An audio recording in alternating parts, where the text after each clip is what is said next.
science fiction writers have given us. Many examples of spaceships traveling through space at the speed of light or even faster. The reality, however, is a bit different. So is traveling at the speed of light and beyond even theoretically possible. In Star Trek, they got around this problem because they had warp drives. So if this is like the galaxy and they're on one side and they want to get to the other side, and so they put on their wall engines. And they would bend the fabric of space because the diameter of the galaxy is 100,000 light years. If you traveled as fast as light, it would take you 100,000 years to cross the galaxy. So what they did was they bend space and then take a little bridge across there, and then they unbend it back, and that's how they get across the galaxy. During the TV commercial, we don't have anything like that. The fastest hunk of hardware we have ever launched, it's going like 4 times escape velocity from Earth. It's a tiny spacecraft on the largest engines in our arsenal. You combine those two facts, laws of physics say this thing is going to be hauling. If you hitched a ride on that, you would reach the nearest stars in about 35,000 years. If we look at the Einstein's special relativity theory, the speed of light in vacuum has constant velocity of 186,282 miles per second. If you could travel at this speed, you could go around the Earth 7.5 times in 1 second. If you travel fast enough, you can actually leap forwards in time. Relativity specifies that you travel a good fraction of the speed of light. Time will tick more slowly for you than all your loved ones back on Earth. If your journey is too long, you might be gone for 10 years, and everyone else on Earth ages 100, so you've effectively gone into the future, and then everyone you knew when you left Earth is now dead. Since light travels at finite speeds, when we observe distant objects, we are literally looking into the past. Most of the stars that are visible to the naked eye in the night sky are 10 to 100 light years away. Thus, we see them as they were 10 to 100 years ago. We observe Andromeda, the nearest major spiral galaxy to our own Milky Way galaxy, as it was about 2.5 million years ago. So, if we could travel at the speed of light, it would take us around 2.5 million years to reach Andromeda. The nearest star, Alpha Centauri, is 4.37 light years away. Even NASA's Voyager 1 space probe, traveling at 10 miles per second, which became the first spacecraft to enter interstellar space back in 2012, would take around 70,000 years to get there. The distance between stars is vast. We would need to understand something new about the fabric of the space-time continuum and exploit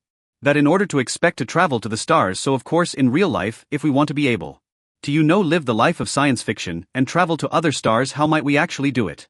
Old school science fiction is you have a rocket ship. Could you build a rocket ship and use it to travel to another star? So the short answer is not really the way the space shuttle worked. Is it has its full of fuel, and you light that fuel, and you get a massive explosion. You direct the explosion out the back, and the gas flows out that way, and you get a reaction if you push the gas up that way. You go that way. Okay, so it's very simple brute force technology, and it pushes the space shuttle up into space, and that you needed all this incredible fuel just to get 300 kilometers above the Earth's surface. So you still haven't even escaped from the Earth's gravity, let alone escape the sun, let alone travel to another star. So even if you could build a rocket that had everything you needed on it to travel to another star, and you built the fastest rocket that's ever been built, it would take about 20,000 years to get even to the nearest star. If travel to distant stars within an individual's lifetime is going to be possible, a means of faster than light propulsion will have to be found. In 1994, Miguel Alcubierre proposed a method that would take us beyond the speed of light limit. In his mathematical theory, he used 2 points in spacetime to demonstrate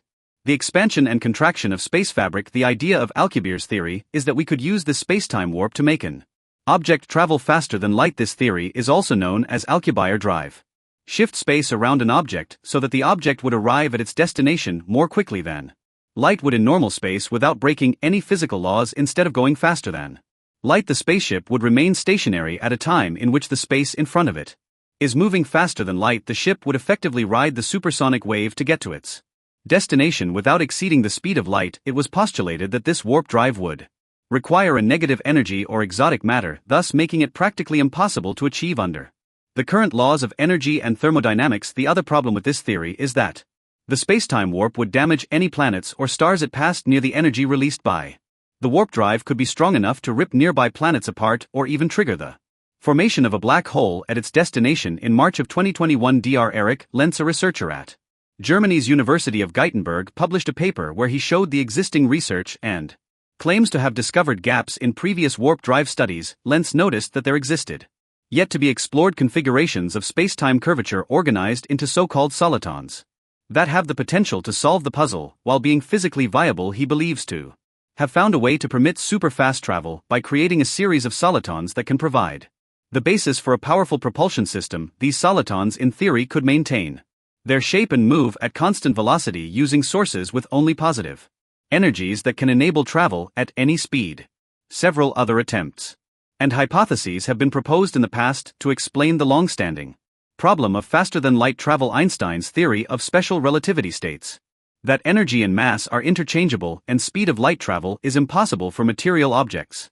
That unlike photons have non-zero rest mass. In 1935, Einstein and his colleague Nathan Rosen proposed a hypothetical wormhole theory in which two separate points in spacetime are bridged together. In essence, this would form a tunnel or shortcut through spacetime. Einstein's theory of general relativity mathematically predicts the existence of wormholes, but none have been discovered to date. Even if a wormhole could form, it would most likely be very unstable. Wormholes are still speculative, and nobody really knows if you could pass through it. The math suggests that you need some sort of exotic material to pry the throat of the wormhole opening so that it won't collapse on itself. Even then, it is possibly unstable for a simplified notion of a wormhole. Imagine taking a strip of paper and folding it over. You have created a tube-like shape now. Imagine this tube allows for 2 points in space that are far apart to connect together in some way.